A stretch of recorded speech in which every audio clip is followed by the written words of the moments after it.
This business of entering into social contract with other people to become a part of the social fabric of life can sometimes take very, very specific turns in terms of learning and in terms of what one person, one individual wants to become. What we're talking about here is going back to cognitive learning theory. We've talked about this a few times along the way already.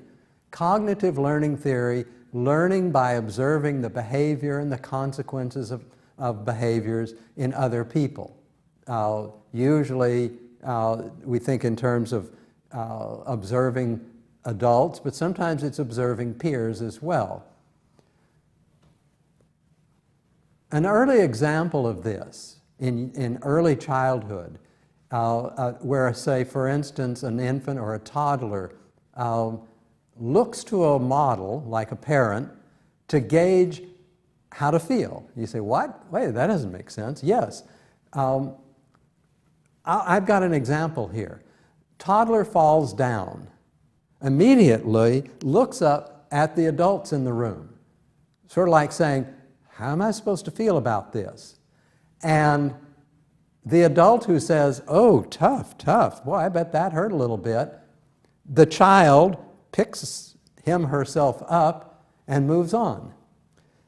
If the child falls down, looks up, and there's an adult there who says, oh, poor baby, oh my gosh, it's so tragic, then the baby starts crying. How interesting. Gauging how to feel and how to act by checking your role models. It actually happens. That's your early childhood. When you get older, though, it's still happening.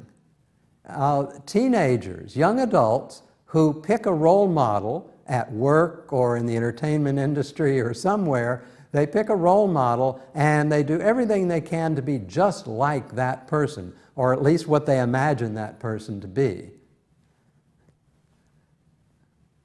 Bandura is a researcher and theoretician who has come up with the term vicarious learning for these kinds of situations.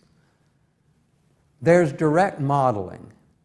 You really observe adults in the environment, like the photo I showed at the beginning here of the young dancer studying the adult dancer to see how do I make those moves and how do I make them look so gracious and graceful. And there's a real studying of the model, whether the model is completely aware of it or not, but the individual is studying someone to emulate, to imitate what that person does.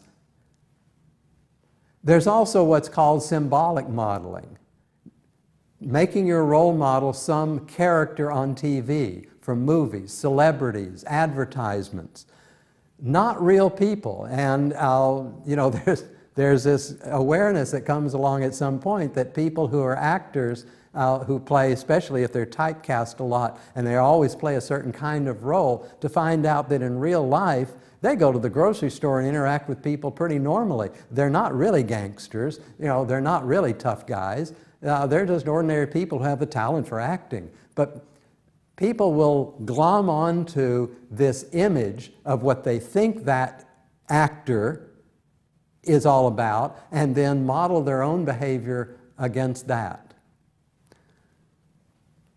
In doing this, people actually do gain skills. They gain a sense of motivation.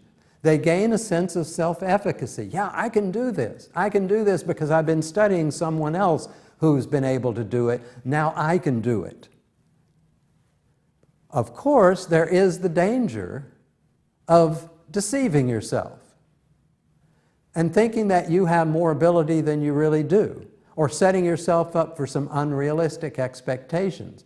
I just know I can be a professional ball player because I've studied the professional ball players so much, so intensely, and I've practiced and I've practiced. I know I'm ready for the major leagues. Well, yeah, maybe you are, but then so are thousands of others who have been doing the very same thing.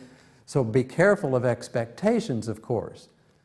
When you're dealing with this fascination and fixation on a role model. The role model made it to the big leagues, that's true. Will you? That's determined by so many factors. So imitation, emulation, these things are powerful tools within the social contract that help people gain social skills as well as work skills and other kinds of things.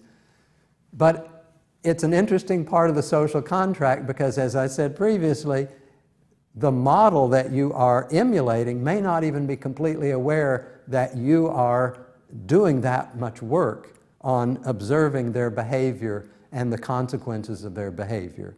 But still, it's part of social development, starting from the youngest age and going on and on and on in more and more sophisticated ways. Do some extra research on this. Check yourself out. Do you have some role models that you've imitated in the past or maybe even presently? And see where it's led you.